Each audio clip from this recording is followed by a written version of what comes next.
Your ACT score, Sean. Hey, shut the hell up. Why are they all in the chat? Pause the stream. Oh, whatever. Wait, are you streaming now? Do I need to be streaming still? No, you don't need to be streaming. Just go to mixed stream. Okay. Wait, I think we're good actually. I'm live, but Alrighty. yeah, I'm live now. Okay. Does Smarty's just raid you or? If he knows how to do that. Knows how to do what? You know how to raid? What's a raid? Okay, Don't worry never about mind. It's Like not a raid, like a raid in Clash of Clans. I can do a raid in Clash of Clans. Nah. All right. So yeah, everyone turn into mixed stream, and Yep. we should be good to go. Yep, we are all good. Let's go ahead and tell them we're ready in the league chat. Alright, yeah, alright. All right, and we have started. Okay, so I think that Caleb is fine with keeping the same bans, honestly, although they are on blue side, so I think what they're going to do here is leave the Shin up and first pick the Shin. Because I know that Josh really likes that, and from what I've played with Caleb, we kind of had to first pick the Shin away from them whenever we were scrimming. So I definitely think that they're going to switch up the third ban, so I'm interested to see what they do for the third ban here. Yeah, they're thinking on it right now. We do see the Kate ban come through, so this is really indicative of a Kaisa pick. So maybe they first pick the Kaisa over the Shin, and they just stick with the Shin ban. Yeah. Okay, no, they ban the Kaisa, which I like a lot, right? Because we know that with those two bans, it leaves a really strong Kaisa up. Okay, and then there's the Sedge. All right, so they left up the Olaf and the Viego from the last ban phase. I think that first picking Olaf here is probably the move, because I know that Evan also plays Olaf, so if they don't first pick the Olaf, it's more than likely going to get taken. Okay, yeah, and there's the first pick on the Olaf. I think this is really big for Caleb's team. I know that he's really comfortable and performs really well on that champion. All right, and he comes out with the Hecarim. I honestly... Okay, and the Malphite takeaway. How are you guys feeling about the draft? It's about it's not what I expected, actually. I like the red side draft a little better than what they had the last game. I'm already liking the Hecarim Malphite. I think that the Olaf still outpaces the Hecarim, if I'm going to be honest. I don't necessarily like Hecarim into Olaf, but in overall team fights, maybe they'll be able to do something more. I do like the Shin here. I think the Shin is fine in a Malphite. Shin's known for abusing tanks, and that is exactly what Malphite is. I think like against the Olaf, Hecarim has like a really big mid game spike, so it's not like the worst thing. It's much better than like a Graves into a tank. It's like this matchup is much more even. This could go both ways instead of the first game where I just thought they lost in draft and then they just hard lost. Yeah, this game should be more interesting. I'm interested to see what they go here. I think they pick the ADC probably. Oh, they just go for Galio. Now that's a flex pick, right? Because that can go mid or that can go support.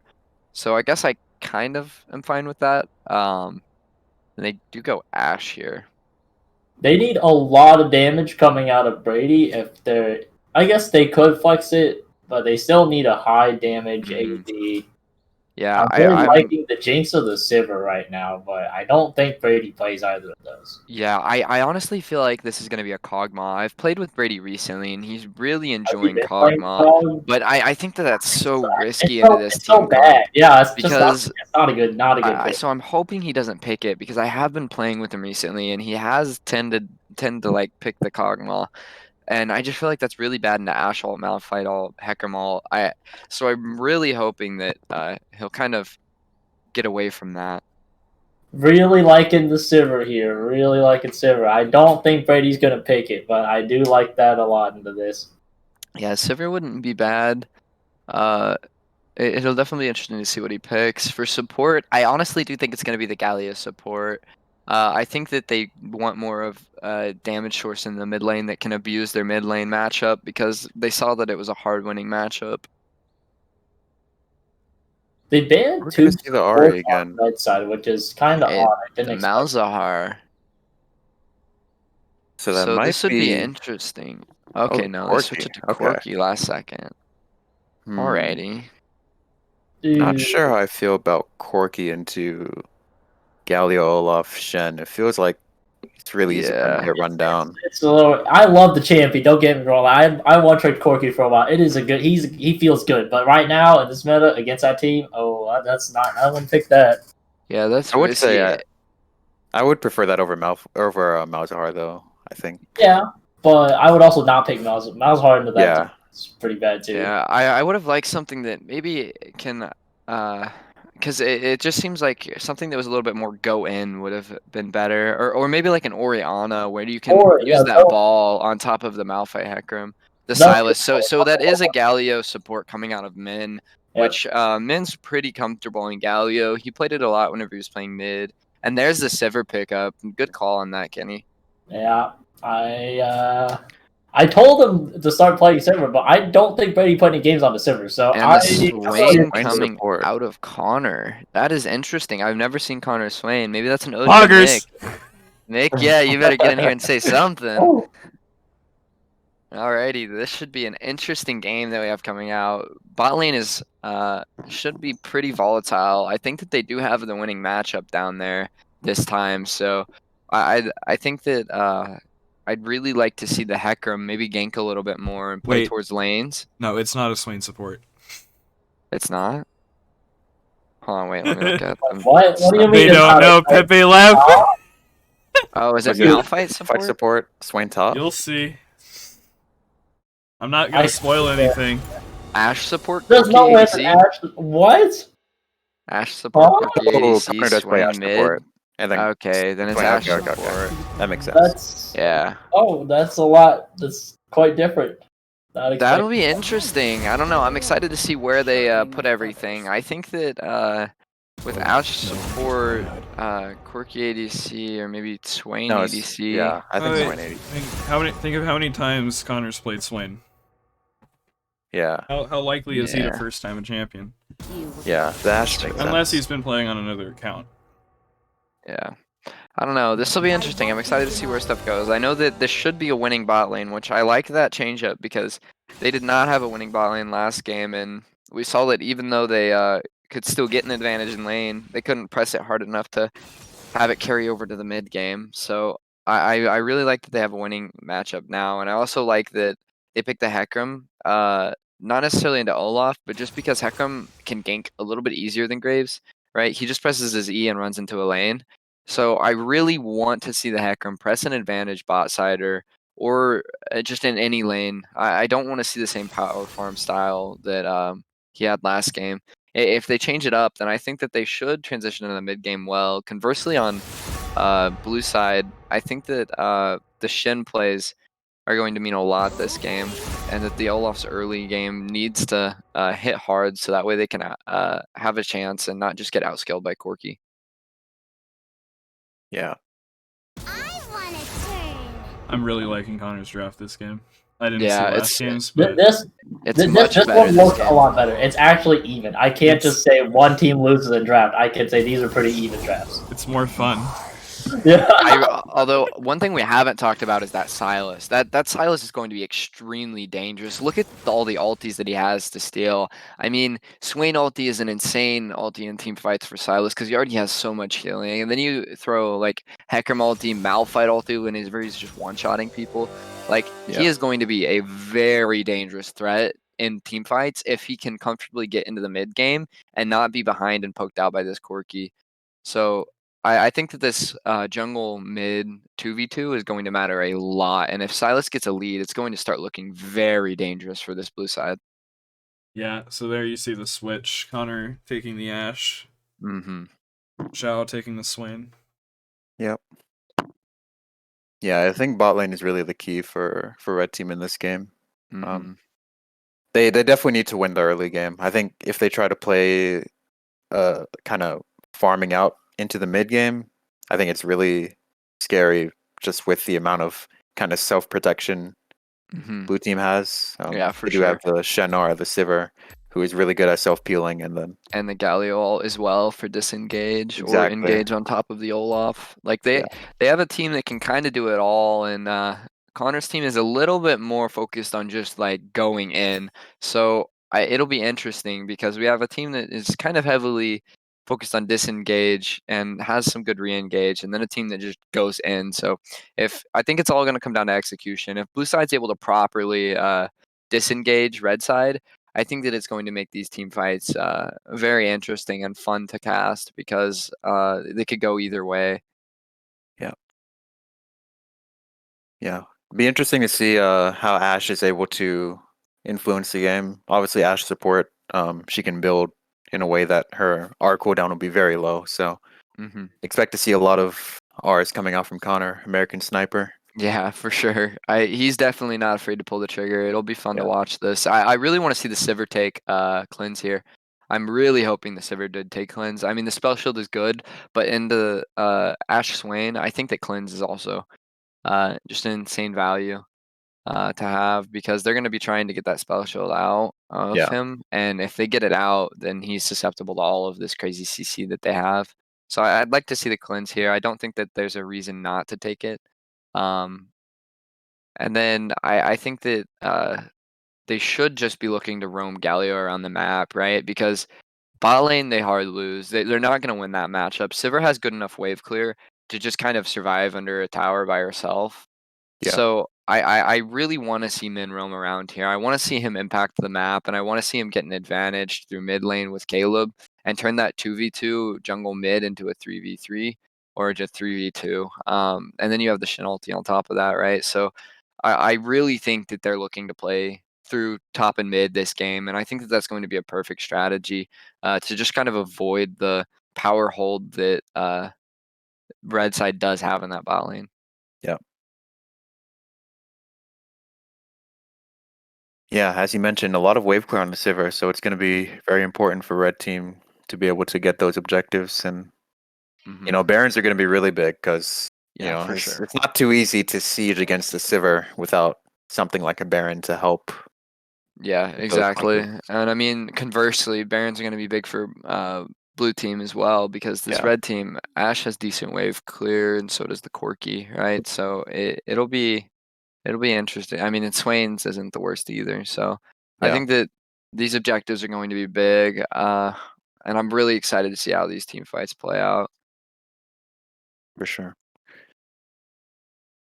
Yeah, no real split pushers, so it's looking like it's going to be a lot of just 5v5 team fights. Although I do think that if Shin, I think Shin might be able to, if Shin gets a lead against this Malphite, I think that he's going to be able to push an advantage topside. He's not necessarily known for like a big split push, but he is known for splitting and then grouping with his ulti or teleport. And I think that the ability for him to split means that he's going to split up that Malphite, and they're not going to have that initial just Malphite press R and go in. I think they're going to have a Malphite TP, or they're just going to end up conceding farm and pressure on top or bot, wherever the Shin is going to end up splitting. So I think that that's going to be a pretty good tool for blue side to use come mid game to late game. Let's see if there's any level 1 shenanigans here. The first game we just had a standard 5-point. We dropped some early wards down. And they're pinging the bush. It looks like Connor's team wants the AFK check. The Corki's lagging behind a little bit, though. I'm not sure what he's doing. But yeah, it does look like they're going to stack and look to get the pick on the Sivir here. Let's see if this works. And the Sivir walks up and sees them, so he's just going to run. All the way up. And did any of them start a sweeper? They did, so they do get that early ward clear. That's actually pretty big for them. That means they're going to hit level 2 first in lane. So that's actually pretty good. Connor's able to back and switch his sweeper back over to a ward in time as well. So I do like that play coming out. It's a little bit of an adaptation. I would have liked to seen Caleb get a little bit of a deeper ward in that top side because we knew that they were bot side. But they still just get the standard ward down. Let's see if Connor and Zhao can maybe hit level 2 first and press an advantage there. We do see the heal out of the Sivir as well, so as you said, she will need to be careful with her spell shield. Yeah, she definitely is going to have to hold that. Alright, so we see a red side start from both junglers. So I like this. I like that Hecarim is starting red side, and I like that Olaf is as well, right? Because we identified what both junglers need to do here. Hecarim needs to play around this bot side and ensure that he facilitates a lead down there. And Olaf really is looking to play around top and mid. So I like that we see this standard opening.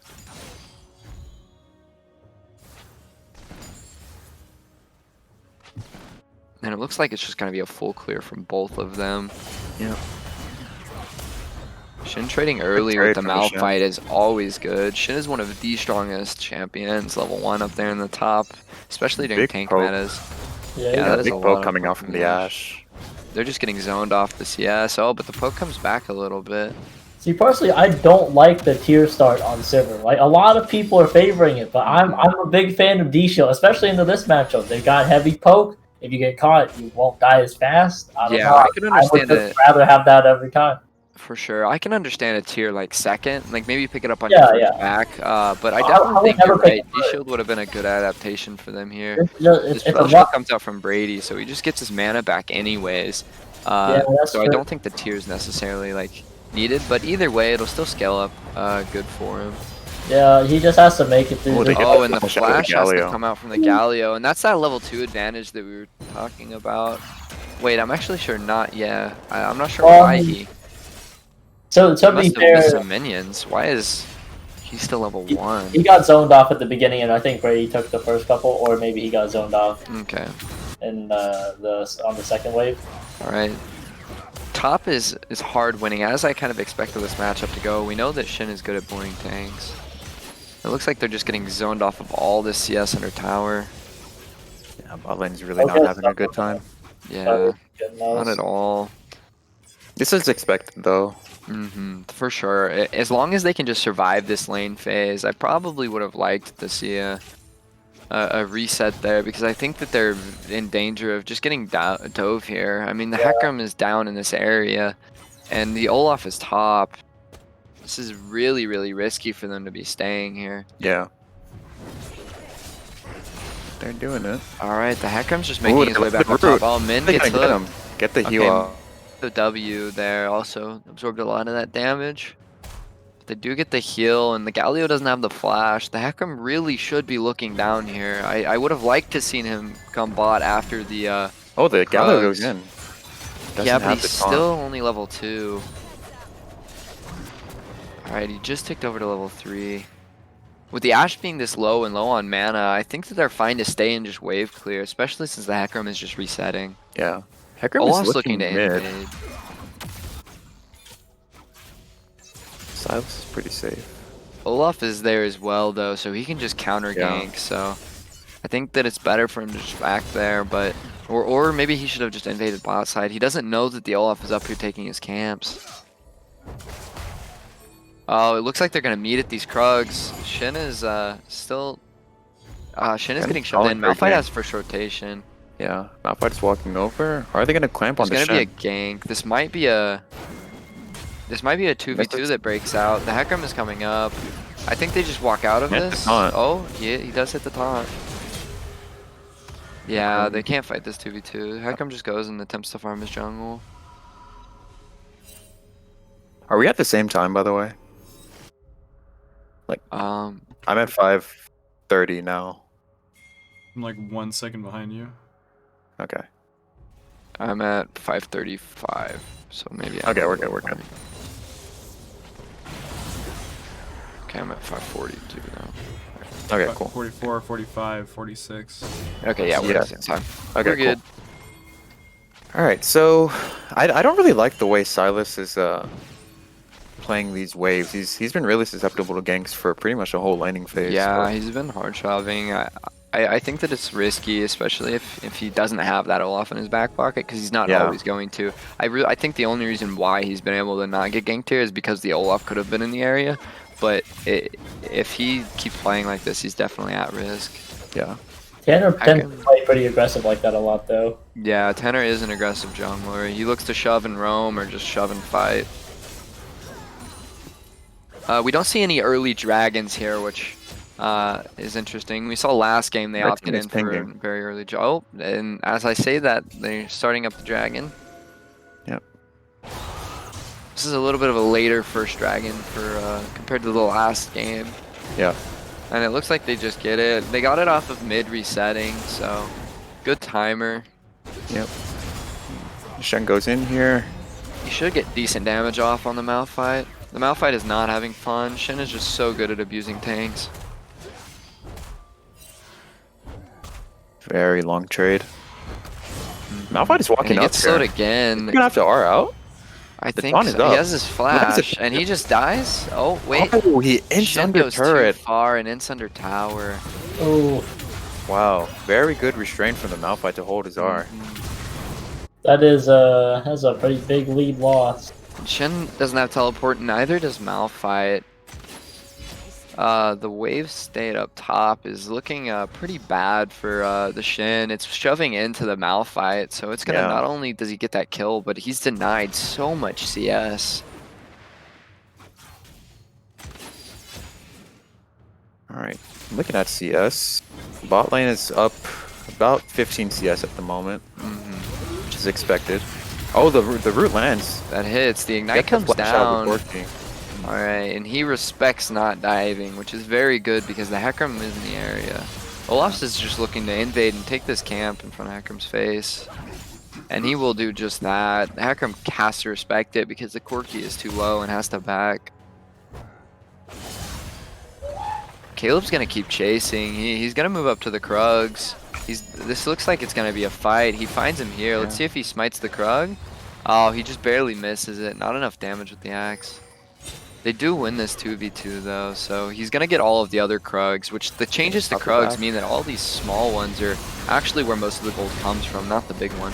Oh, a fight Look at breaks up bot lane. one side. They get the flash out of the Swain. That's actually a really good engage by Min. That means that it's gonna be hard for them to keep up this pressure and poke bot side with the Swain so low. Yeah.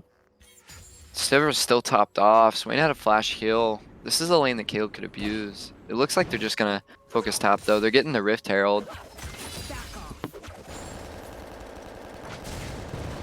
I'd like to actually see him move down bot and drop this Rift Herald bot side.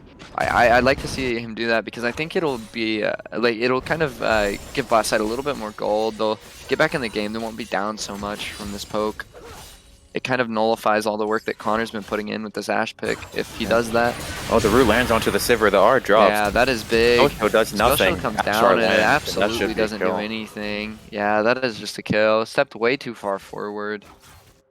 They have And no might be wards looking to bot side. dive. You gotta have that ward if you wanted to step up that far. Look at the mid lane. Silas is going in on the Corki. Corki kites out, dodges the Olaf's axe. The Olaf misses the axe, yeah, so he's not going to be able to chase him under tower. And meanwhile, Shin's starting to lose out on this matchup because of the int under tower. Yeah. He's still Doing okay, equal. though. He's still a little bit ahead in CS, so he's still Yeah. fine. It's just he's going to have to start being careful. The Olaf isn't up there with him. There's a really big CS gap in the mid lane. Silas up about 20 CS, about 15 CS.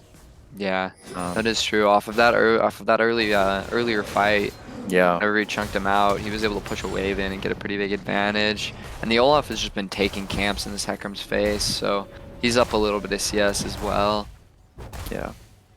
Looking at the gold though, they're pretty even across Yeah. the board. We do see an overall lead for red side, and this is really just coming from bot and top. Yeah, bot top. That early kill that they just got on the Sivir really catapulted them ahead. Malphite's looking to roam here. They know. We see the blue pings come down. Did he not see the control word? Okay, they did now. They're pinging it, showing that they have vision, but the Malphite's still just sitting in this bush. They pinged that they had vision. They should know. They missed the control word. Does he see he it now? walked over it again. No, he Oh, just there we walks go. over. Okay, yeah, he's There we turning go. back around. Oh, it looks like blue teammate's pinging for a possible collapse. Yeah. Silas is going in on the Corki here, drops the ignite, and that should be a Yeah, kill. that is a lot of damage, and that's just outright a kill. That is big Meanwhile, on and the really top lane, important for mid. Might yeah, see a this 2v2 is here, risky. Hecarim is around. It's gonna quickly turn into a 3v2 with Silas, though. They have to be careful here. Meanwhile, on the bot lane, Sivir just the arrow comes through, and Sivir just dies instantly. And the Galio should go down here as well. Double kill to the Swain. That is really big.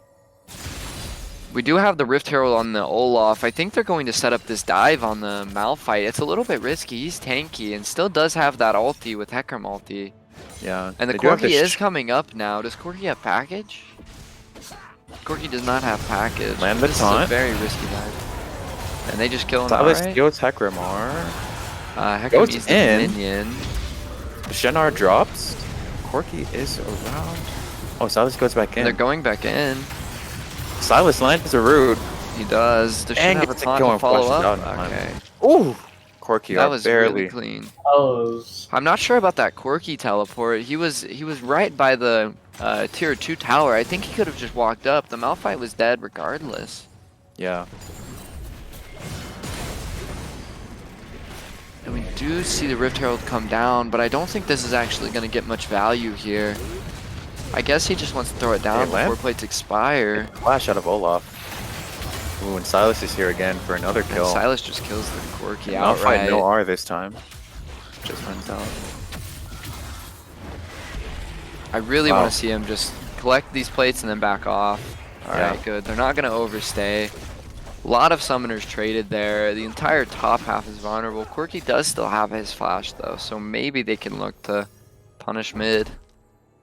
It's really hard though. Silas is 4-0 right now, 98 CS, highest in the game. Yeah, this is going to be really difficult. Yeah, he's very strong. Whenever we look towards something like the bot lane down here, the last thing you want to see is a Fed assassin, because this burst mage is something that can really shut down this Ashe. Shin is down here. They definitely want this dragon. Malphite doesn't have teleport to answer. He's walking now, but I think he's gonna get here in time to fight because they didn't just start the Drake up. They land the root on the Sivir, and yeah, and then the arrow comes through. Oh, was there no spell the shield? Galio taunt saves. He self-shielded. He self-shielded. I think. The Swain healing. I don't think Brady's just now not. dies to the Olaf. Olaf smites the dragon for health. And the Silas is just too unstoppable. He hits the root on the Ashe. That is a clean root. Yeah, he will die for it. Now it's just Olaf versus Malphite. And the Olaf is low. He does have to back off. Yeah. In the end, a 4 for 4. But they did get a really big shutdown on the Silas, which was really... Yeah, and then they also got a shutdown on the Swain conversely, though. The Swain and the Ashe both. Olaf is going in here. He has the life steal. I think he does have the life steal to kill Malphite Conqueror here. Brock. No R yeah, I think Malphite is just dead here. And he is. That is such a good kill off of Caleb, knowing his limits, knowing that he's lower health, but then he'll do so much extra damage from that passive and being able to lifesteal that up. Although it's really risky now because he's so low. I think they get this dragon for free, so they traded a 300 gold kill for this dragon, which being second dragon, red side is on the way to stacking that soul up, so that's pretty risky. This is going to force a fight come this next dragon because they don't want them to get soul points, so that's going to be a big fight coming up. Definitely one to watch out for. Second Rift Herald is about to spawn. I'd like to see blue side use their strong top side and start setting up for this Rift Herald. Yeah. And I'd also like to see Min roam a little bit more, right? Because this lane is losing. It's gotten to the point to where Sivir can pretty much just power wave clear, so I really want to see Min just roam here and help the Silas snowball a lead. Only issue is I think Sivir can get dove really easily if Min isn't there. Yeah, I guess if the Hecarim comes down, but I feel like it's really hard for the Swain Ashe to dive because all he has to do is save spell shield for the arrow, and they shouldn't be able to get like in range before Sivir clears the wave. That's good poke by the Sivir and the Galio. Hecarim is here. They land a lot of slows. The Galio goes in. Saving the... Shenar drops. Shen is going to come here. Yeah, this is looking like Silas is here too. Silas has first rotation. Great flash taunt by the Shin. But the Sivir and the Galio both die. Let's see if the Silas can clean it up here. He should have a big Hecarim ulti, and he does kill the Ashe. The Hecarim is probably looking to go back in here. And the E time's out. Yes. He does hit the root. And does the ignite pick it up? Yeah. Yes, it does. Okay. Mention So a lot. overall, it was a 3 for it was a 3 for 4. Yes. Or was it a 2 for 4? Yeah. Yeah, 2 for 4. But then we do have Olaf up here getting the Rift Herald. Yeah. Oh, I think he might have accidentally dropped it trying to ward, but I think he's just gonna get this tower anyways. So it looks like both Rift Heralds committed to this top side. I would have liked to save that to break mid, ideally, but I guess he does break the top side tower and pick up more farm along the way. He's now hard gapping jungle in CS and has a massive amount of gold. And the Sylas got like all of those kills from that last skirmish, so he got even bigger.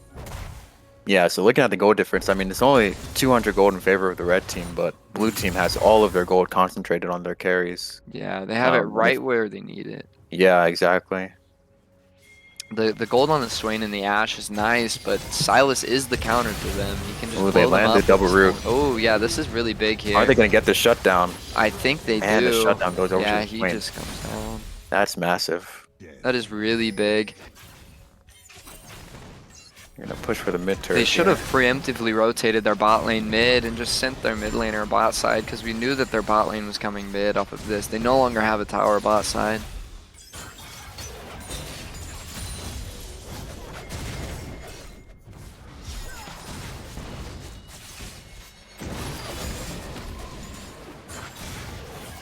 Shannon's walking around. I wonder if I think this is risky. I don't think this is a fight that they should be going for. Yeah. Sylas doesn't have teleport. They just need to wait for him. He's most of the team's gold. Alright, he's walking mid now. Fight could break out. Ashar is back up, but I would like very to good see dodge. Yeah, good taunt out. I would like to see them not fight here. Oh, I think going that in on they're- this point here. Swain the Swain just heals so much, but he's just gonna die instantly to the Olaf true damage. And the big Malphite Olaf, I mean Malphite ulti by the Sylas. Did Brady spell shield the ult? Oh, I think he Yeah, did, Sivir spell shielded the Malfold. Yeah. Okay, I was gonna get my Good head. spell shield then. His spell shield's been a little lacking, but I mean he's pulling it back. And there Well, we the issue is see. there's just so much to spell shield. I mean, Yeah. Malphite or Hecarimar, Swain, Ashe. Yeah. It's really. Although all of those dangerous ultis that we just listed that Brady is struggling with, Sylas has access to each and every one of those. And then Yeah, you have to exactly. deal with Olaf just pressing R and running at you, and you can't really stop him. So we see that their dangerous comp that they drafted is almost working against them because this Sylas got so fed, which was exactly the win condition that we identified in draft phase. We said that for blue side to really have a shot here, that the Sylas needs to pop off and get an early lead, and he's doing just that. So I'd like to see them press this and turn this into a Dragon or a Baron or something, because they need something sizable, not just a couple thousand gold, for them to outscale the Corki and win fast enough. I do have some dancing going on at the Drake here. Blue team has managed to push red team out of the area. Alright, red team has all come together. Sylas cannot steal Malphite ulti here. Keep that in mind. So the ulti he's looking sure, for is lands probably onto the Hecarim's Swain. Yeah, that is big. Malphite ulti as well. This is gonna Sylas be is just dead. Big fight for the red team. Yeah, this is really good pick off. Olaf can't Wow, kill the Swain in massive time fight. because they have so much healing. 4 And the for Sivir was 0. just out of that fight. Oh, the blue team! The Sivir That steals is such big. a good steal. Wow, Ooh. that is insane because that's Somebody pay this so man. points from coming Not out. what, not Yeah, what that I is a expected. really, really good steal. They do probably get the Baron here, though, because there won't be a Sivir Q to steal that one, but that is a really, really good play by Brady. You hate to see that. Yeah, that saves a lot of pain for the blue team. 'Cause Yeah, exactly. I mean, I'm worried though, because I do think that blue side has the scaling advantage. Olaf tends to fall off the later the game goes, and really the only scaling threat that they have on blue side is the Sivir. So I am a little bit worried for their team moving forward. They really need to win some of these fights right now, so that way they don't just get outscaled. Yeah. Yeah, I do agree. Late game, there's going to be a lot of pressure on that Sivir to be able to, one, survive all of the damage from red team, and two, get a lot of damage out from herself. Yeah, it's really going to rely on the Sivir to do all of that, and meanwhile, Olaf and Silas are going to have to find a way to pick off this Corki and these fights, because he's going to become a threat late game. But for now, it's all about this Swain Ashe. This Swain is so large in these team fights, and that stopwatch, now that he has his Zonias, it's going to be so impactful in these fights. We saw that the Olaf wasn't able to burst him down in time, and so he just did so much AoE damage. They're posturing aggressive around mid. They just easily pick up this outer with Baron. Silas does have the Ashe Shard, so watch out for that. Might be able to look for a pick somewhere. Red side is just backing off. They have the Baron. I'm not sure what they're trying to do here. I would have liked to seen somebody rotate top from the very beginning to get that wave pushing. I'd like to see them collect all of the outer towers here. This is going to be hard for them to stall against Baron, though. I like red side's vision a lot more this game. They're actually getting some vision control unlike last game, and part of that comes with the game being more equal, but it's really good. They're establishing their vision line. Blue side also has some good deep vision.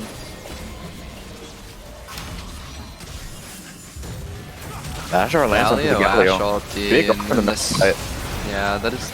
She's just dead outright. No, Olaf, the Shenar lands on top of him. Galio on top of that. Yeah, that's a lot committed, and they shouldn't be fighting this. The Sivir already died. They don't have an ADC for this fight. Galio is getting corralled here. Silas goes in and then right back out. Ooh, the flash from the Swain, the double root, and then the Hecarim ulti. But the Olaf turns it around. Oh. Wow, that burst. That's massive from red team. Yeah, that is really, really good. Let's see what they can get off this. None of their waves are hard pushing right now, and the Sivir is back up, so she should be able to wave clear mid. I think that they should have looked to take the top tower here, but instead they rotate mid. It's a very back and forth game. It is. The Hecarim gets haunted under tower. Pretty He low. almost dies. They save the top tower, and everybody in mid is just resetting. A lot of ultis were used that last fight. Big timer that we have to look at is Silas can and does have access to the Malphite ulti again, so the fight may swing in the favor of blue side this next fight, because the differentiator in both of these last two team fights they've lost, I feel like, has been the huge Malphite ultis coming out. Being able to knock up that Silas in a lot of these fights. 45 seconds on the Drake. This is going to be a big one. It's either soul point for the red side, or it'll be the blue side denying it. Yeah. Now if red side does get this, then that means that blue side is forced to fight in about 3 minutes time, which can be a little bit risky.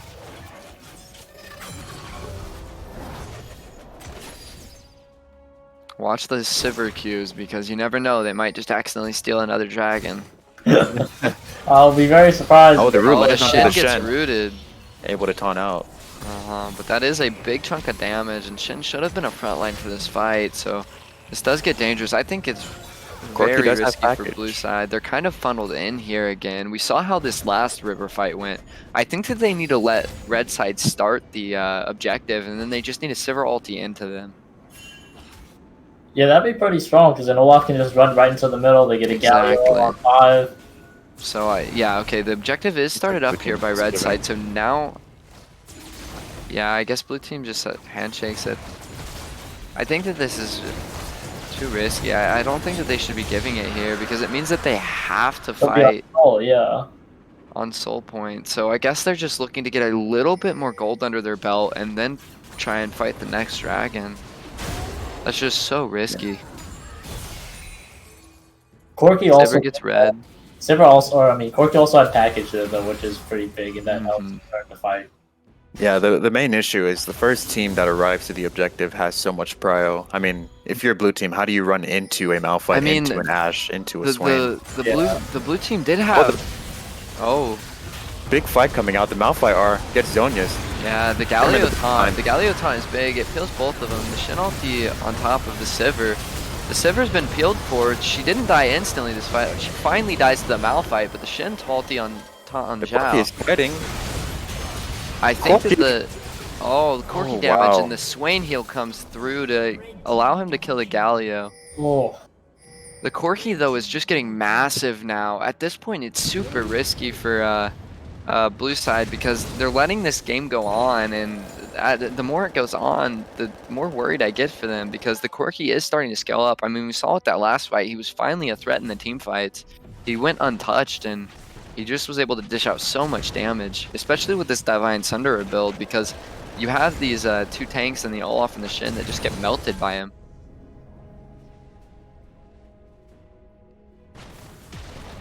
The teleport from the Malphite. I guess they're wanting to just instantly start up the Baron, but I think that's a very aggressive teleport. I'm not sure why they wasted their teleport on that. Yeah, red team is really in no rush to do a Baron here. They can. Yeah, they wait could have for just set that Soul up. Kick. I guess maybe he just teleported to Bushwhack. Looks like Silas is gonna get that blue buff. They have to be very careful face checking here. It's 2 members against 5.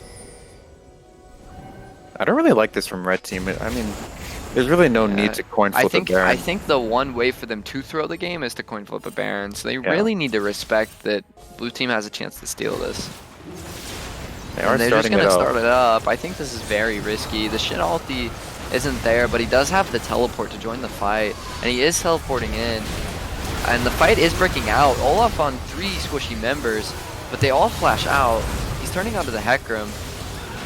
And the Sivir doesn't survive the Hecarim, but the Olaf gets a trade kill back onto him. And on the other side of the fight, the Silas is just wreaking havoc in the back line.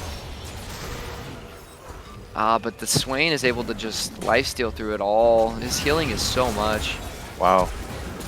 Oh, a big flash from the Olaf. Olaf. Has a nice We'll flash, get the and Swain kill. should just be dead here after the Zhonya's. Oh my Missed god! the axe. He Misses the mistimed the axe and axe and dies for it. that is The unfortunate. Swain damage. Ace. I leave for What an- fucking 8 minutes and it's gone to What an shit. A lot has happened. Well, you see, whenever a double ace happens, you know you have a good game on your hands. So that team fight was executed almost like extremely well by blue team. They were able to dive the 3 squishy members of the team in the Corki, the Swain, and the Ashe, and they all had to blow their flashes. If we look at their flashes, they're all on the same exact cooldown because the Olaf blew all 3 of them. And then the Silas was able to clean up whenever they had no gap closing ability. So it's going to be really important this next flash to take note that none of them will have flashes. And the Olaf should be able to wreak havoc in that backline this time. Yeah, the Silas played that last fight really well. He's been playing Yeah. a lot of these fights really well.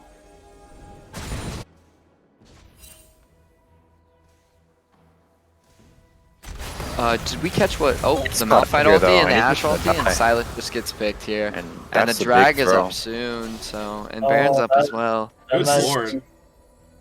might be great This is for super unfortunate. I think red that they team just might convert start this up the into Baron. a Baron. Yeah. They landed They root onto the cannot. Galio. Blue team cannot fight here. Yeah, they need to try their best to get this next Drake, I think. Yeah, they should just be moving bot side and setting up around the Drake to get control around it. I would just concede the Baron almost at this point. There's no chance of them contesting it. Silas doesn't have teleport. Olaf is looking for a steal. He's in the pit. He is. This is going to be a 50-50, and he gets the Baron. And the Olaf on top of him, and Olaf just cleans up the fight. Olaf is a monster in this fight. The Swain healing does come through, though. The Olaf Ashe is might up. die here. The Ashe gets 2 Cleaning kills. up. And the Ashe and the Wow. Swain just kind of clean up. But here comes the Silas, and I think that the Silas can probably clean them up at the Dragon. Did Silas get the buff? He did not. He did not. So No, only he's Shen just- has it at the moment. Silas is running straight to Drake. He knows red team is looking for it. Can he 1v2 this? I don't think he I can. think he can. Silas is insanely strong, and he does have that ulti up. if he blows up the Ashe He at the does very hit the beginning, stun, and he does hit the Swain ulti. There's He just heals so so much off of this, and he just Wow. kills the Silas Kills outright, both. and there goes the Ashe. that should be Great Drake. plays by the Silas. You hate to see it using your own ulti Does against Hegram you. have time to run it? Oh, Quirky TP! There's a quirky TP, but I think this is Nice too here. early. He I doesn't think pick up the Quirky package. Oh, he dies. didn't pick up the package. Why did he not pick up the package? Yeah, the Oh. Quirky just dies outright, but does he buy the time for the Hecarim to get there? He might have bought time. No, he doesn't. That I is don't so think- unfortunate, and the Hecarim Yeah. doesn't Pack- know how low Silence is. Oh, that is unfortunate. Yeah, TPing into the pit as an AD Yeah, that carry. was That's way kind You too- of might be able to get away with way it with too the ambitious. package. Yeah, if he I would have think a picked better up the play is- package, maybe. Yeah, probably Yeah, TP to mid turret. I think and with the pack carry. package, I think package would have saved it, but Yeah, just wanted to go. it's super unfortunate. And just like that, as we were talking about, coin flipping a Baron is so risky, and honestly, it's just a way for the other team to get back in the game, and that's exactly what's happened.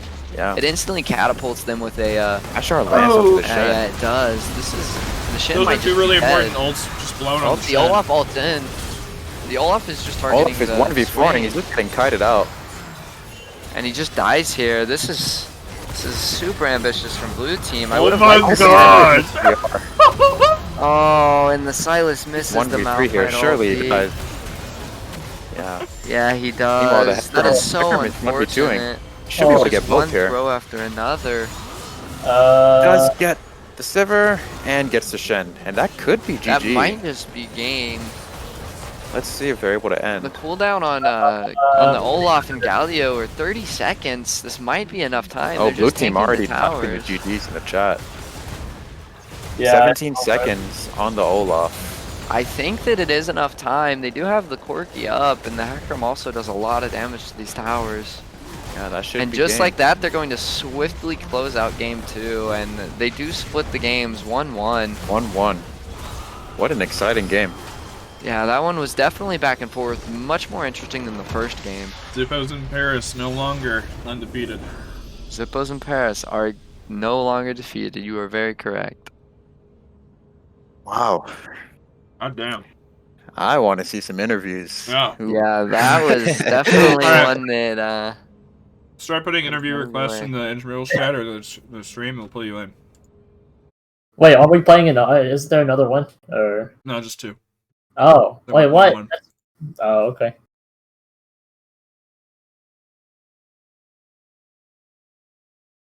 All right. Well, 1-1 in the end. Very mhm, exciting game too. definitely exciting matches. All right. Both captains are very enthusiastic Alright. about an interview. So Connor did ask for one first, yeah, and he Connor did pick first. the last game, so it will be Connor first for this interview. So let's go ahead and get Connor in here. He is in here. You're going with Hello, me hello, first. hello. Yep, you did ask first, so If you guys want to do him first, I'm fine with that too. nope, it's all good. You're already in here. you're already here. Alright. So thoughts on that last game and that crazy team fight where you guys ended up being able to run it down mid and win? Oh, I just saw Shen was out of position, and I knew if I could make it a 4v5, it would be fine. Because I'm high CDR Ashe, so I can just spam R. Like, it's okay to waste it on someone like the Shen. Are we Mhm. doing cams? Are we doing cams? Do you want me to do cams? I can do cams. I can do cam. Hello. Hello, hello, hello. I'm wearing the same jersey from yesterday, shame me. I mean, I could get on my phone, but then my mic quality would be bad. So I'm Yeah, not no, gonna that's do fine, that. that's fine, that's fine. I want to give a big thanks to my tea. It helped me. I Nice. opened a Oh, new is one it- after is it the first Beastie? game. I didn't have one in the Beastie? first Yeah. game. Yeah, it's That Snowberry makes sense. sponsored. That explains why you won the second game and not the first. This is all Mhm. the tea. So, thoughts on your game one draft? I'm interested to see what your like idea was behind game one draft because So- I thought you leaving the Sedge up was really really interesting to me. Yeah, we felt like if he's not on a carry jungler, that it won't matter as much. Like, he won't be able to just one shot over and over. And if we can get a lead bot lane, it won't matter if a tank is fed, right? Like, if Kraken Slayer Kaisa is 10-0 or whatever, it's fine. The main problem is that they then picked a really, really safe bot lane and just stayed a year back the whole game. So there was no real plays to be had. And it just completely nullified our two best players. So that kind of sucked a lot. which is where the second draft came into effect, where I kind of know how to punish that playstyle. And we wanted to make sure that they couldn't get Caitlyn or Xayah, which are these two safe champions with long range, because that makes it a little harder. But if we ban those two, then we can do this Ashe Swain bot lane. So, yeah. I don't know if that answers it. No, it does a little bit for sure. The first game they had so many just R buttons that were so potent. The second game though, that looked like your team. I mean, you had the Hecarim R, the Malphite ulti, the Ashe ulti, Swain, all of them. Were you sweating a little bit whenever the Sylas ended up being like 8-2 and just had access to all those dangerous ultis? No, because we just R him, right? So if he steals Malphite R, then I R him. Or if he steals, there's just, he can't steal all 5 of our R's simultaneously. So the Sylas pick didn't concern me at all. The thing that concerned us is we were picking all these champions into Olaf. Like, we are aware that they first picked Olaf, and we didn't care. Like, we are like, we have to get a winning bot lane, and so this is what we're going to do to get a winning bot lane. Yeah. And then we transitioned it. Yep, you guys played pretty well. Do you have any questions for him, Mick or Alex? How was the Ashe? We saw you landed some pretty nice R's. How did it feel? Oh, Ashe feels great. I love it. You just it has so much lane dominance because you can just stand in front of the minions. I don't know if like camera ever panned to it, but I mean, I'd push them out of XP range and just tap W over and over. It's really obnoxious on that, and then it transitions into this just R bot at the later stage of the game. And I took Moonstone along with Staff of Flowing Water, Font of Life. So anytime I autoed, they would get the Moonstone buff. And then once I got to the Chem Purifier, that was also going off, so that they couldn't even heal, because I can just mass apply it to everyone. Yeah, you did. It's like Soraka, but better. Yeah, you did clean up really well in the Baron fight. Whenever Olaf ended up killing a bunch of people in pit and stealing the Baron. What were you guys' thought process? Like, what were you like thinking whenever you guys were starting the Baron on a possible coin flip? Was it just because you picked the Sylas? Yeah, I mean, we had someone down, so we had to start it, right? I mean, we didn't want to wait forever and then let them get their Sylas back up. And, my R was almost back up at the end of the fight again because it's such a low cooldown. Yeah. So.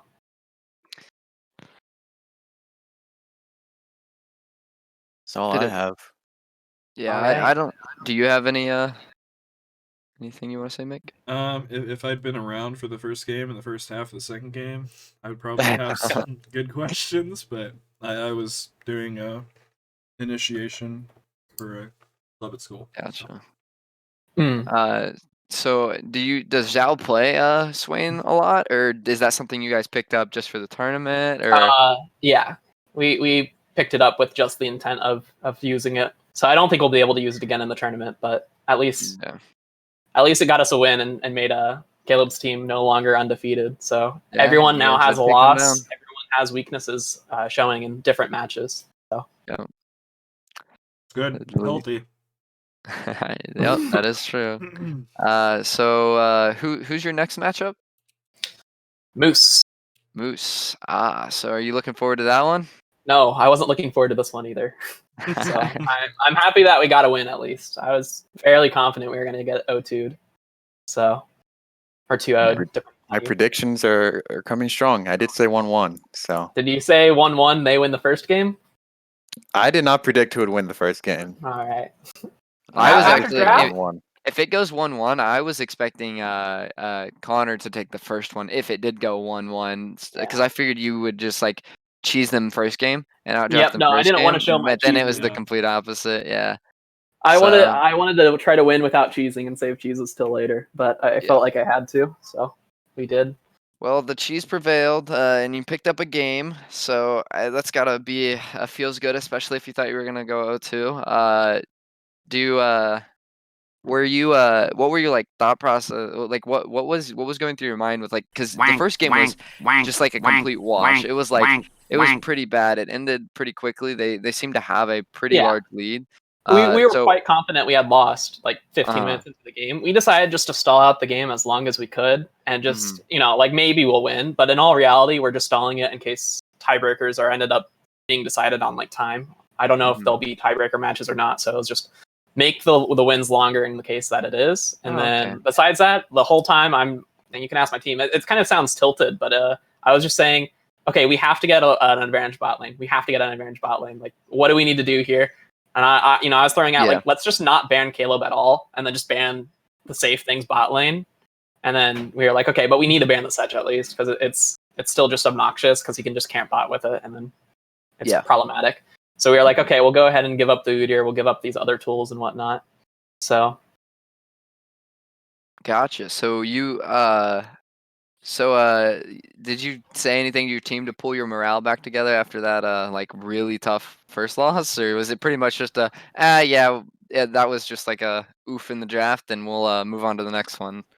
I don't know about my team's morale. I was really tilted. I was like, this is because they were just playing super safe, and I was afraid they were going to be able to get super safe lanes again, and then we wouldn't be able to do anything bot lane. But once I grabbed the Ashe, and then we could do the Swain after the second rotation, I was feeling pretty good.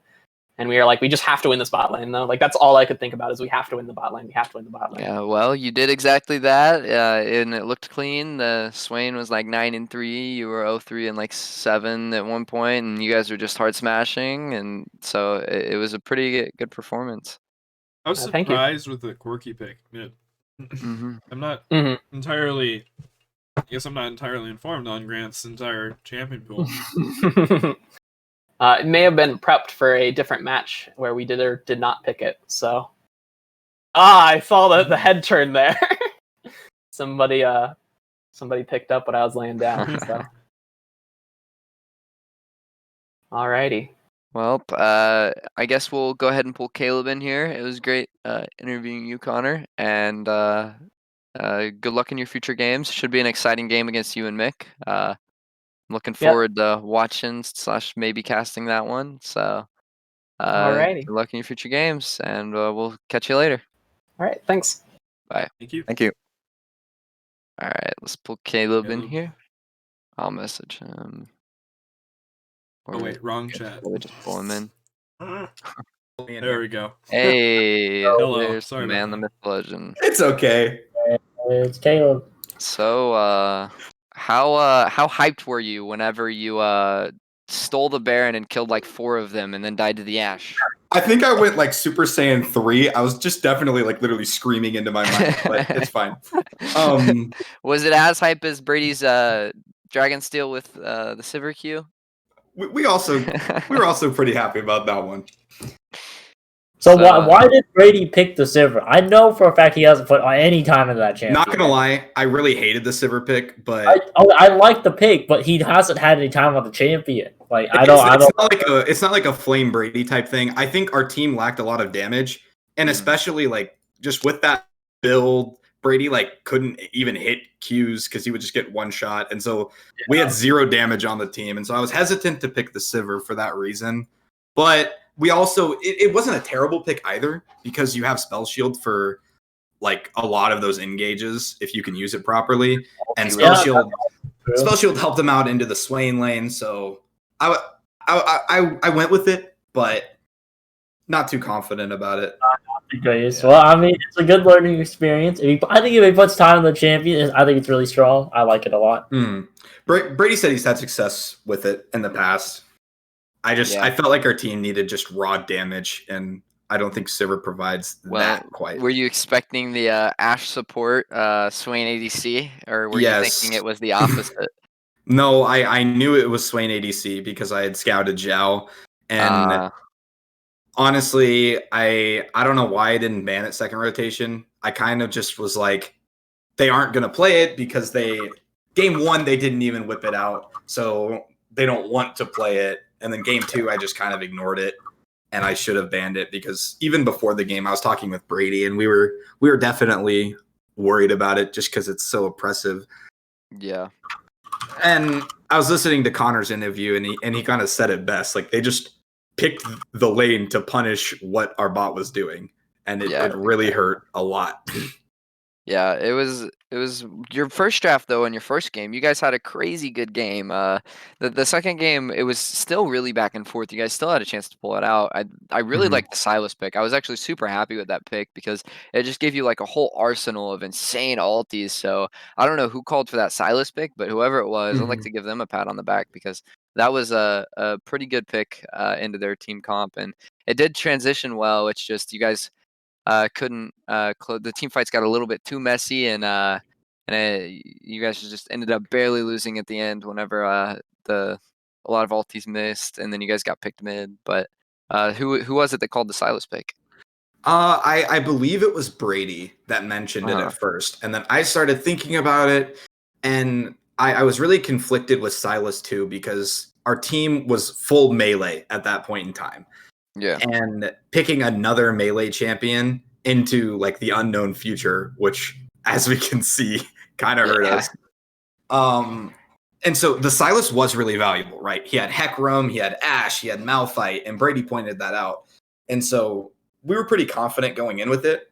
But the fear did come to fruition, seeing that Brady was our only ranged carry and was kind of just getting one shot every single fight. Yeah. Yeah, it was pretty much on you and Silas to one-shot their backline before Hecarim and Malphite could one-shot yours. The Galio pick was an interesting flex pick. That was my fault. I picked Galio because we had the Olaf Shen already, and I'm like, we can just go for like a super hard dive comp. And Min was comfortable playing it. I'm not going to reveal other strategies, but we wanted to go a different route with the lane. But I convinced Min to play Galio, which that one's completely on me. I encouraged it. I thought it would have worked out just with those first 3 picks, but looking into their whole team, I thought it was a good pick until it's just like into swaying Ashe. It's definitely tricky to navigate that lane. It feels like. Was he asking for something else, and you were pushing for the Galio, or did you just offer the Galio? So, I guess I'll just say it because it's not actually that important. But Min just said like, oh, we could just blind pick Nico. And I think Nico would have been a lot more successful because you can kind of counter poke, you can hit the snares. But I was afraid of picking the Nico because I was thinking, oh, Connor's going to like find a way to abuse it and manipulate it in lane. Yeah. And so looking back, Nico definitely would have been a better pick. But in the current time in the draft, I was kind of thinking selfishly. I'm like, Olaf dive. Yeah, give me Shen and Galio ultis, but did not work out. It almost did. You guys almost pulled it out, even though there was a big deficit bot. Who do you guys play next? I think I play you, Nick, if I remember right. Us? Not 100% sure, but fun. I think we've already scrimmed, so that'll be fun. We've scrimmed you guys, and matches were pretty fun. Please pick Lee Sin again. That's all I have to say. If you guys troll the draft, we're going to win. If you guys don't troll the draft, no. Yeah, just to give context, I hope Connor's listening. Nick and I scrimmed. I picked Lee Sin to flex on you, and it went terribly wrong. So I will not be picking Lee Sin again. I got like $5 for you picking Lee Sin. That's all I'm saying. A whole $5. Oh, $5. Anyways, I'll pick League Game 1. You pick League Game 2. All right, but so do you have any like any comments about like the way your team played, or do you think you could have won the second game if you guys would have played it differently, or do you think that the second game you felt like you just lost it in draft? The second game was really difficult from draft. Obviously, like, we could have played better, and I'd have to look more into it on like where we missed out, where we succeeded. I think my team's biggest weakness right now is we don't know when to give up or just like disengage. Like in that last team fight, I'm gonna flame Tanner because he's my friend and I can flame Tanner. Yeah. Like we were all screaming like just leave. Like I was kind of just sacrificing myself, diving in, like distracting everybody, so that way like team could just kind of get out and wave clear, so we didn't lose the game off that. And we were kind of calling for a disengage, and then like Galio went in, and then and then Galio's like, oops, did not mean to do that. And then Galio dies. Tanner sees a 3-man Malphite ulti and goes, yummy. And then we just kind of lose off that. So I feel like we need to make sure that we're taking better fights and like knowing when we're losing a fight. Well, I hope you clean that up after our game, of course. You can wait to clean that up until our game's finished, but after that, I hope you clean that up and look better moving forward. Do you guys have any questions for him, Mick or Alex? I the don't. Twitch chat's asking who Caleb thinks was the biggest monkey in that game. Who was the biggest monkey? Yeah. I don't know. Min and Tanner were kind of troll at the end, but it's whatever. All right. I think Brady was the biggest monkey because I was flaming him all game for picking Sivir. So therefore, Brady, you are the biggest monkey. Okay. Well. All right. Well, I hadn't yeah. watched the game, so I don't have any questions. Does anybody else want to be interviewed? Okay, yeah. Okay, Or see Kenny, you do you guys. have any questions? See you. No, that's about it. Alrighty Yep. then. Thanks for doing the interview with us. It was great both games. The first game you guys just hard smashed. You guys must have been feeling pumped. So I mean there's a lot to take away from it, but I hope that that our next game will be just as fun. Have a good one. Yep. Peace. Bye. Alright. Okay. I so it looks actually like- have to drop as well. Okay. Got an exam on Monday, so All right, excited for that. everybody. Are you still I can do playing it. later tonight? later tonight. Wait, Yeah, what's you have a later game tonight? against mixed team. Flash? No, no, just kidding. Oh, that is today. Yeah. Yeah, that's fine. Yeah, I'll be there. Okay, cool. All right. I mean, so I'm down to it was do like- one more interview, but then I have to leave. So Zhao said that he wanted to. Sure. We can do Zhao real quick. Thank you, All right. Alex, for casting Yeah, no tonight. problem. Yeah, thank you problem. for GG, casting see you with us, guys. Alex. See See ya. ya. Have a good one. Hello. Can you hear me? Hello, hello, Hey. hello. How's it going? Not too bad. I bet you guys are pumped for taking a second game after the first game looked pretty devastating. Yeah, the first game was kind of a just snowbally experience where it, we didn't feel like we could do much more after like 10, 15 minutes. So Are you feeling like you're steadily shaking off the rust from not playing in a long time? yeah, I Or- think so. I mean, so before I started playing like a week or two ago, I didn't play for like 4 months, and then Yeah. before that, I played like one game a month for about a year. So I really just didn't play. I didn't have time. But yeah, I think I'm getting back into it. I think the biggest adjustment is just item changes. Mechanics wasn't that hard to For pick up, sure. but just not knowing what's happening in the game with like all the active items now is a little confusing when I first started. And I think even now, like I'm still reading some items, like what does that do? Like Yeah, Connor's that makes support sense. items, like I have a general idea of what he was building, but I didn't really know, how I did before. So Yeah, that makes a lot of sense. You think this is rekindling your passion for the game, or maybe the opposite? no, I mean I've always loved the game. I've never like really. I don't think I've ever even played like more than 100 games for rank, so I kind of get burnt out on the game, mainly because I don't really have a lot of people that I play the game with, because I don't have fun like playing alone.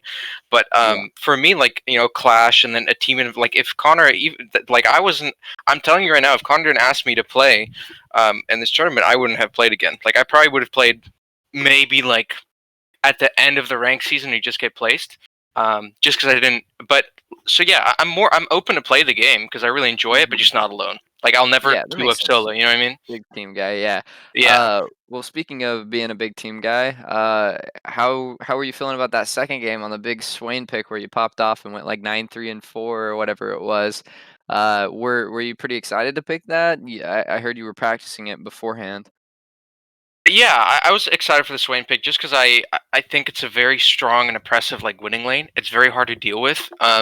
And I mean, I think Silver is a good pick into it, but at the same time, it's kind of difficult because if I'm not mistaken, Swain's E is 2 instances, and so if you block the first one, the second one can still hit you. So So you have to it's hold also it. difficult for Silver to deal with. But yeah, I think it's very hard to deal with, especially paired with Ashe. I don't think it's as good with an engage support. I think you need something that kind of keeps them off CS. You need something Yeah. else that kind of pokes them out. But yeah. Yeah, they just weren't expecting the Swain Ashe, so they picked the Galio early on as a flex. Yeah. Well, I mean, I think I had like one Swain game in my match history, so it's. I don't think you can gauge a player's Yeah. skill level on a champion with like one game. Yeah, were you sweating a little bit? There was a moment in the game where you and Connor, after cleaning everybody up at Baron, went to that dragon and met Silas in the Yeah, river. I remember we were walking towards. I was like, man, I see the Silas. I don't know if we can kill him. We have to hit everything. And I almost hit the E, but he had a really good dash with his E. Yeah. And then after, like, if I don't hit my E, we pretty much lose that fight. And I think I might have hit the E, and I had the W ready up to pull him into it, and then his second part of the chain hit before my W could proc. So he went like right through it, and then we kind of just lost from there because what do I have left? I think if I had ulti, we would have been fine, but it was definitely a very risky move.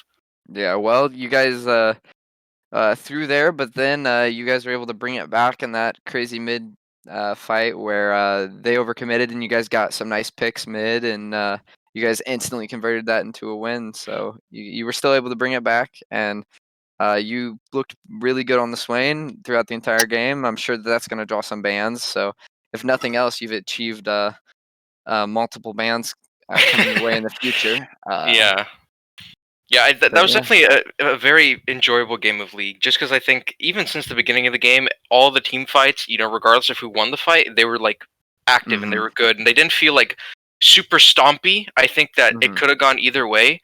I think our early game fights and the reason we won those is ultimately why we ended up winning.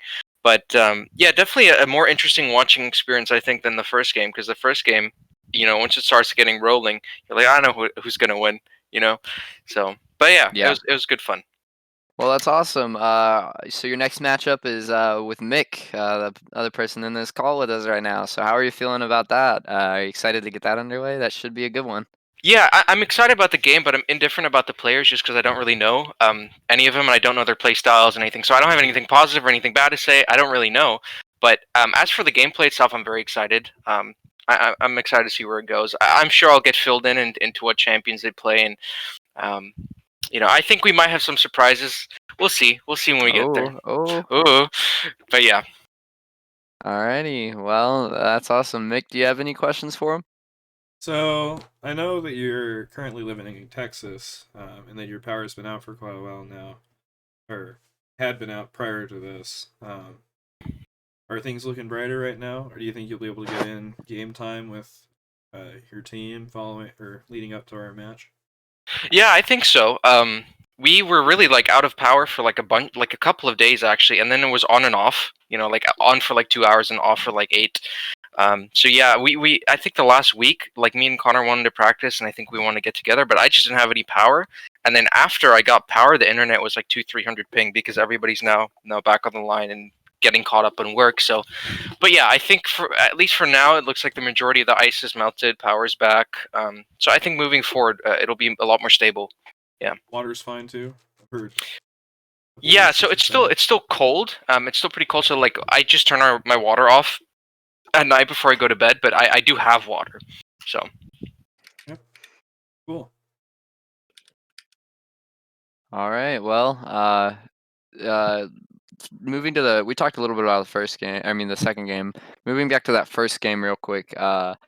What was kind of going through your head? Were you like super tilted like Connor and worried going into the second game, or were you pretty like level-headed and were like, look, we just lost in draft. We're gonna do great in this next one. What was your thought processes after that first game? Because that first game, not gonna lie, it looked really really rough. Yeah, the first game was quite rough. No, I don't think I was really tilted. I'd say the reason I get tilted in League is because I lose something out of it, but I didn't really lose anything out of the game, right? I think you get tilted in a ranked game because you lose LP and you're set back. But coming out of that game, I don't think there's a setback. It was just kind of like, hey, well, where did we go wrong here? I don't know. Like the Graves pick, I think is not great. It's great if it snowballs, but then when you see the Sejuani pick, you're like, well, there's not much you can do into this. So no, I think I was fine. I wasn't really tilted. I think I was just tilted because I wanted to get the game over with to move on to the next one. But I think as soon as it was over, I was like, all right, I'm ready. I think we already had a plan about what we needed to do for the next game and where we messed up on our draft. So yeah, no, I don't think I was really that tilted. I think just for like a second or two, but yeah, I was fine going into it. I was pretty excited. Probably easier to do that when you're not familiar with the players you're playing against. I know Connor's in the UMKC realm for a while now, and he knows his opponents, so that might have played.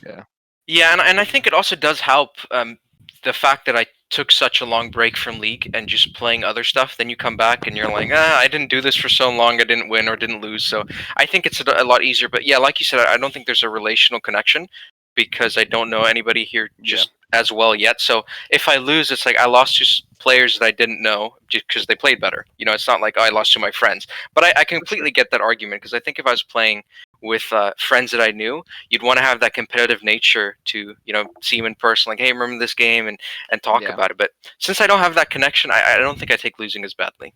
Yeah. Well, I'm glad that you weren't tilted and that you guys were able to bring it back the second game, because it made for a more interesting series. And it was a lot of fun to cast, and it was a fun interview. Mick, do you have any other questions? No. Alrighty then. Good luck in your future games, both of you guys, and we hope to see even more interesting games. I'm rooting for a 1-1 series, because those are always fun. But I know you guys are probably rooting for a 2-0. But it'll be Yeah, interesting to see it. I can't wait to watch it. I might be casting that one as well. So Looking maybe forward we'll to get it. another interview after that. Yeah. All right. Well, thanks so much, guys. Appreciate No having me. problem. Have a Thank good you. one. Have a good weekend. You too. Bye. Alrighty, bye. So I guess that concludes the game between Zippas and Paris and Team Inactive. They were two good games, and when is we don't have any schedules for next games, right? Next week's Not games. yet. All right. Well, we do have some good matchups though, so it'll be a lot of fun. And I guess we'll talk to everybody then. Yep. All And if right, anybody sounds wants to cast, let me know, and I'll add you to the role, and we can get you in line to do casting. All right. With that, I'm gonna sign off because I gotta go eat. So everybody have a good night, and thanks for watching the stream. Thank you for playing. Bye. Bye.